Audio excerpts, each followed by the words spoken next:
I thought I'd done a video on this, but this is something that bears repeating. And this time I want to put it under Bible self-defense about provoking people to wrath. There's a passage in the Bible that says, "Fathers, provoke not your children to wrath." And there's another passage in the book of Proverbs that says, "A soft answer turns away wrath." But I'm going to go with a little bit of a twist on there. So instead of just looking at it as how not to provoke other people, you need to look at how people can provoke you to wrath.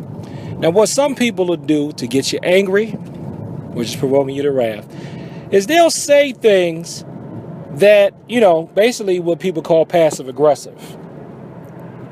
They won't come right out and insult you hard. But they'll say a little sneak, we call it sneak dissing in my generation. They say something that's kind of a little sneaky to try to get you to be mad at them, and then they'll try to act like they didn't really say anything.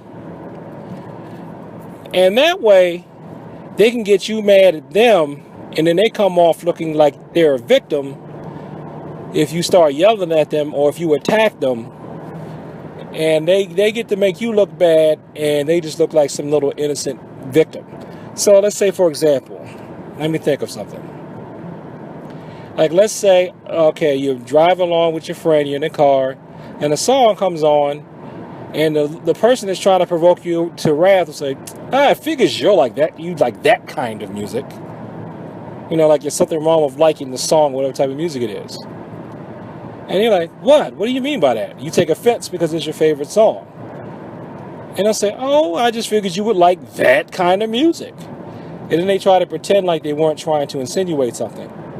And, that's a minor example, but they could do something like that to get you to blow it up into some type of argument. And next thing you know, they're looking like, "Oh, I just said he liked the song." And you look like some kind of lunatic because you're yelling at this person. And all they did was say a comment about a song. Now, that's a real minor example. Other examples which are more blatant are like, somebody using a racial slur to insult you, or a gender slur, against your orientation. Or, they'll just say something like, let's say if you're blonde, they'll tell a blonde joke right in front of you, especially if they know that makes you upset. If you're overweight, they'll tell a fat joke just to make you upset, If you're from the South, they'll say some kind of comment about Southerners right in front of you, just to try to make you upset. Anything like that. Called name calling.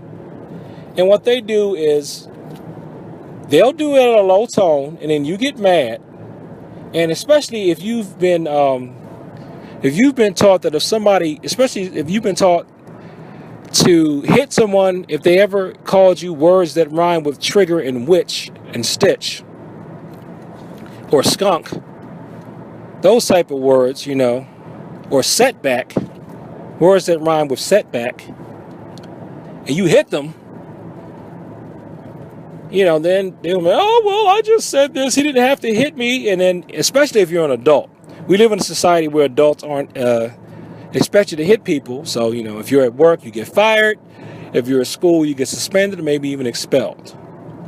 If you're around people that you want to impress, they lose respect for you, that type of thing. So that's basically how that person can provoke you to wrath in order to get a bad reaction out of you. Now, what can you do to counteract that? You have to practice your tenets. Practice your Taekwondo tenet of self-control. You show self-control, you keep your emotions in check, and don't let that harsh anger provoke you to wrath.